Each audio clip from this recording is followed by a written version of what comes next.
കേരളത്തിന്റെ തലസ്ഥാന നഗരി ഇന്ന് ഒരു വല്ലാത്ത രാഷ്ട്രീയ നാടകത്തിന് സാക്ഷ്യം വഹിക്കുകയാണ്.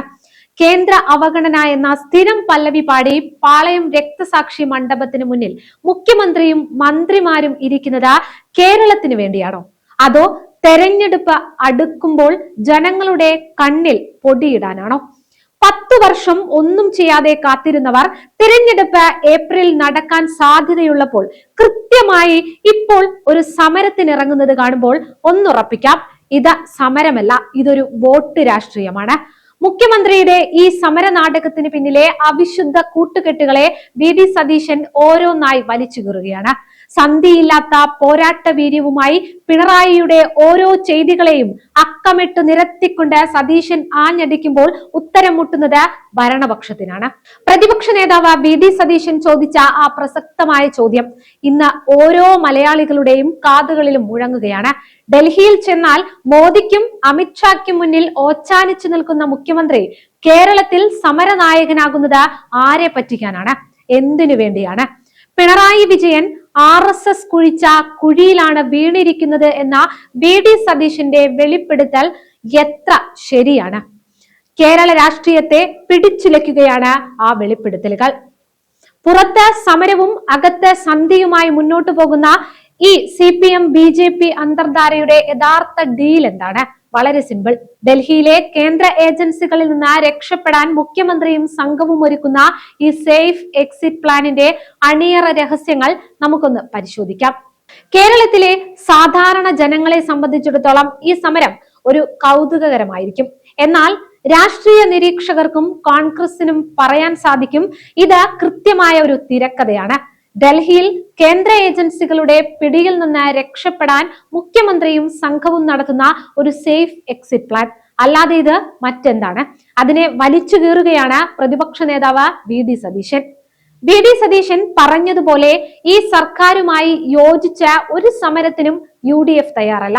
കാരണം ഇത് സത്യസന്ധമായ ഒരു സമരമല്ല, മറിച്ച് പുറത്ത് സമരം ചെയ്യുന്നുവെന്ന് കാണിച്ച് ജനങ്ങളെ കബളിപ്പിക്കുകയും അകത്തുപോയി മോദി സർക്കാർ പറയുന്ന പേപ്പറുകളിൽ ഒപ്പിടുകയും ചെയ്യുന്ന ഇരട്ടത്താപ്പാണ്. ഈ സർക്കാർ മുൻപ് സ്വീകരിച്ചിരുന്ന നിലപാടുകൾ പരിശോധിക്കുമ്പോൾ നമുക്കത് മനസ്സിലാക്കാം. PM ശ്രീ പദ്ധതിയുടെ കാര്യത്തിൽ കേരളം സ്വീകരിച്ച നിലപാട് നമ്മൾ എല്ലാവരും കണ്ടതാണ്.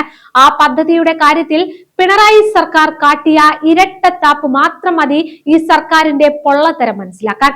ദേശീയ വിദ്യാഭ്യാസ നയം നടപ്പിലാക്കില്ല, വിദ്യാഭ്യാസ മേഖലയെ കാവ്യവൽക്കരിക്കാൻ വിട്ടു നൽകില്ല എന്ന കേരളത്തിൽ പ്രസംഗിച്ചവർ കേന്ദ്രത്തിന് മുന്നിൽ മുട്ടിടിച്ച് ഒരക്ഷരം മിണ്ടാതെ മോദി സർക്കാർ പറഞ്ഞ നിബന്ധനകളെ എല്ലാം അംഗീകരിച്ച് ഒപ്പിട്ട് നൽകി. പുറത്ത് കേന്ദ്രവിരുദ്ധത പറയുകയും അകത്ത് BJP സർക്കാരിന്റെ കാല് പിടിക്കുകയും ചെയ്യുന്ന ഈ നാടകത്തെയാണ് VD സതീശൻ അതിശക്തമായി തുറന്നുകാട്ടിയത്. യഥാർത്ഥത്തിൽ CPM ഇന്ന് കേരളത്തിൽ ചെയ്യുന്നത് എന്താണ്? കേന്ദ്ര പദ്ധതികളെ നഖശിതാന്തം എതിർക്കുന്നു എന്ന് പൊതുമധ്യത്തിൽ വലിയ വർത്തമാനം പറയുകയും ജനങ്ങളെ തെറ്റിദ്ധരിപ്പിക്കുകയും ചെയ്യുന്നു. എന്നാൽ അണിയറയിൽ സംഭവിക്കുന്നത് മറ്റൊന്നാണ്. കേന്ദ്രം മുന്നോട്ട് വെക്കുന്ന എല്ലാ നിബന്ധനകളും ഒരക്ഷരം മിണ്ടാതെ അംഗീകരിച്ച രഹസ്യമായി ഒപ്പിട്ട് നൽകുന്ന സർക്കാരാണിത്. ഈ നാടകം ആരെ പറ്റിക്കാനാണെന്നാണ് VD സതീശൻ ചോദിക്കുന്നത്. ഇത് കേവലം ഭരണപരമായ വിട്ടുവീഴ്ചയല്ല, മറിച്ച് ലാവ്ലിൻ മുതൽ സ്വർണ്ണക്കടത്ത് വരെയുള്ള ശതകോടികളുടെ അഴിമതി കേസുകളിൽ നിന്ന് മുഖ്യമന്ത്രിയുടെയും അദ്ദേഹത്തിന്റെ ഇഷ്ടക്കാരുടെയും പേരൊഴിവാക്കാൻ BJPക്ക് നൽകുന്ന പ്രത്യുപകാരമാണ് ഇതെല്ലാം എന്നാണ് അദ്ദേഹം അക്കമിട്ട് ആരോപിക്കുന്നത്. കേരളത്തിൽ CPM BJP അന്തർധാര എന്നത് ഇന്ന് വെറും ഒരു ആരോപണമല്ല, മറിച്ച് പച്ചയായ യാഥാർത്ഥ്യമാണെന്ന് സതീശൻ അടിവരയിടുന്നു. കേരളത്തിന്റെ മതേതര മണ്ണിൽ വർഗീയതയുടെ വിത്തുകൾ പാകാൻ BJPക്ക് മണ്ണൊരുക്കി കൊടുക്കുന്നത് CPM ആണ്.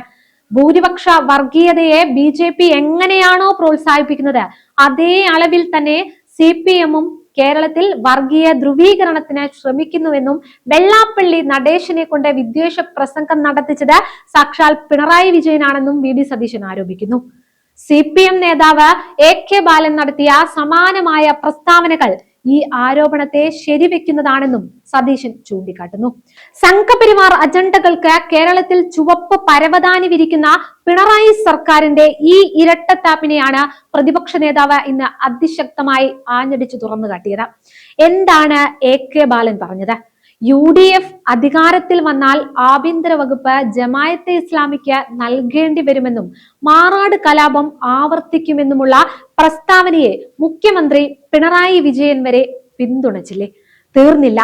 വെള്ളാപ്പള്ളി നടേശന്റെ വിദ്വേഷ പ്രസംഗത്തെ പിണറായി വിജയൻ തള്ളിപ്പറയാതിരുന്നതും നാം കണ്ടതാണ്.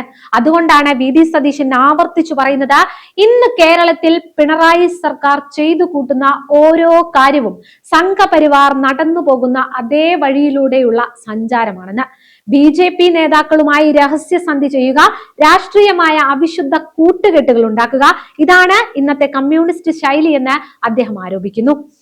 കോൺഗ്രസ് വിരുദ്ധത മാത്രം കൈമുതലായുള്ള BJPക്ക് കേരളത്തിൽ CPM-നെ സഹായിച്ചാൽ മാത്രമേ കോൺഗ്രസിനെ തകർക്കാൻ കഴിയൂ എന്ന് കൃത്യമായി അറിയാം. ആ BJP അജണ്ടയ്ക്ക് കുടപിടിച്ചു കൊടുക്കുന്ന പണിയാണ് മുഖ്യമന്ത്രിയും സംഘവും ചെയ്യുന്നതെന്ന് സതീശൻ തുറന്നടിക്കുന്നു.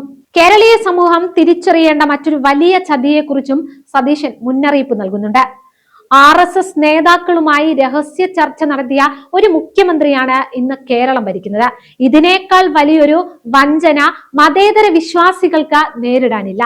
സംസ്ഥാനം മുന്നോട്ടു പോകാതിരിക്കാൻ കേന്ദ്രം ബോധപൂർവം തടസ്സമുണ്ടാക്കുന്നു എന്ന മുഖ്യമന്ത്രിയുടെ വിലാപം വെറും നാടകമാണെന്ന് അദ്ദേഹം അക്കമിട്ട് നിരത്തുന്നു. സ്വന്തം ദൂർത്തുകൊണ്ട് ഖജനാവ് ശൂന്യമാക്കിയ ശേഷം ആ പഴി കേന്ദ്രത്തിന് മേൽ ചാരി രക്ഷപ്പെടാനാണ് ഈ സമരമെന്ന് VD സതീശൻ ആരംഭിക്കുന്നു. ഒരു വശത്ത് കേന്ദ്രത്തോടുള്ള കപട സമരം, മറുവശത്ത് BJP നേതാക്കളുമായി രഹസ്യസന്ധി.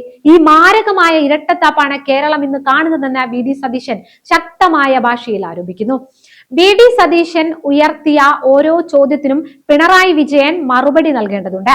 RSS കുഴിച്ച കുഴിയിൽ വീണ് കിടക്കുന്ന മുഖ്യമന്ത്രിക്ക് കേരളത്തിന്റെ അവകാശങ്ങൾ സംരക്ഷിക്കാൻ എന്ത് യോഗ്യതയാണുള്ളത്? ഡൽഹിയിൽ മുട്ടിലിഴയുന്നവർക്ക് കേരളത്തിൽ തലയുയർത്തി നിൽക്കാൻ അവകാശമില്ല. ജനങ്ങളെ കബളിപ്പിക്കുന്ന ഈ സമര നാടകത്തിന് കേരളം വരാനിരിക്കുന്ന തിരഞ്ഞെടുപ്പുകളിൽ ബാലറ്റിലൂടെ മറുപടി നൽകും.